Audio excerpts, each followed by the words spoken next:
जस्तै साउथ अफ्रिकासँग हामी दुईटा भित्र थियौँ अनि हारे थियो अनि मैले भने पुग्यो कि नै भने दाइ थाहा छैन भन्यो।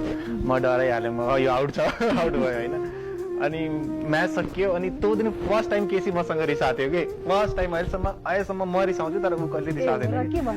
यतिकै त पहिला गर्न सक्दैनस् भन्यो कि के भयो पिट्छ कि क्या भयो थियो मलाई ड्रेसिङ रुममा उभिएर कि। अनि हामी भित्र गयौँ अनि मैले भने यार आज केसी रिसायो यार होइन। अनि सबै रोइरहेको थियो टावल लिएर अनि गुल्सन पनि वासरुम बाथरुममा थियो होइन, अधमराबाट पुरा बेहोस टाइपको परेको थियो होइन।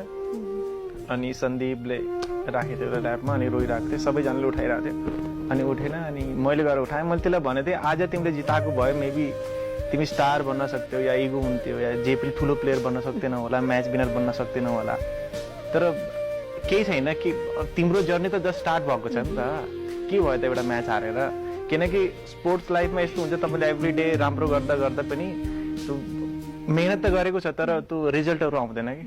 अनि त्यो चाहिँ मैले हमेसा उसलाई के भन्छु नि, क्रिकेट यस्तो चिज हो जसले तिमीलाई खुसी पनि दिन्छ अनि फेलियर पनि धेरै दिन्छ कि, जसमा चाहिँ मलाई लाग्छ 70-80% तपाईँको फेलियरै हुन्छ कि। त्यो जतिखेर 20% 30% जतिखेर पाउँछ त्यसमा चाहिँ रमाउनु पर्यो कि। अनि त्यसको लागि पो दौड्ने हामी 70% सक्सेसको लागि दौड्ने होइन कि त्यो 30% जुन ह्याप्पिनेस आउँछ नि त्यसको लागि दौड्ने हो। र तिम्रो ह्याप्पिनेस अहिले धेरै वर्षहरू बाँकी छ, मेबी भोलि गएर तिमीले टिमलाई लिड गर्न सक्छौ होइन, धेरै चिजहरू सिक्न बाँकी छ भनेर गएको थिएँ। अनि नेक्स्ट डे मैले रुममा पनि छोड्न गएँ त्यसलाई अनि ब्रेकफास्ट लगाएर गएँ, खाना पनि मानेको थिएन।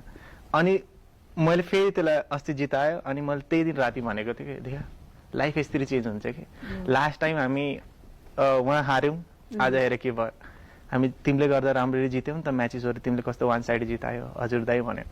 अनि लास्ट टाइम हामी एसिया कप क्वालिफायर नहुँदाखेरि राति 1 बजे हामी बाहिर गएको थियौँ स्याड हुँदा यो गलीमा। दाइ मैले भने आज फेरि जाने अनि घुम्यौँ हामी, हेर आज कस्तो मजा आइरहेको छ होइन। त्यो टाइम चेन्ज हुन्छ, त्यो फिलिङ्सहरू चेन्ज हुन्छ बट